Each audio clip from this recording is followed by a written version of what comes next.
CNC allowed us to cut out letters, dimensional. We had a little bit of a limitation, though, because we could only go so high. But we have now taken it to the next level.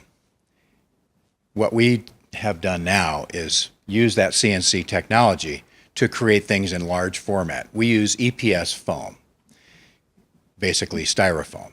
We buy the material in large format billets like this. They're 4 foot by 4 foot by 10 foot. This is some of the equipment that we use. If you want to create something, we'll make a miniature version of it. We call it a maquette. Then we have a very sophisticated 3D scanner. That allows us to take that miniature and scan it, and it collects all of the three-dimensional information. We put that into the computer and we can manipulate that and send the information to the mill and carve it out.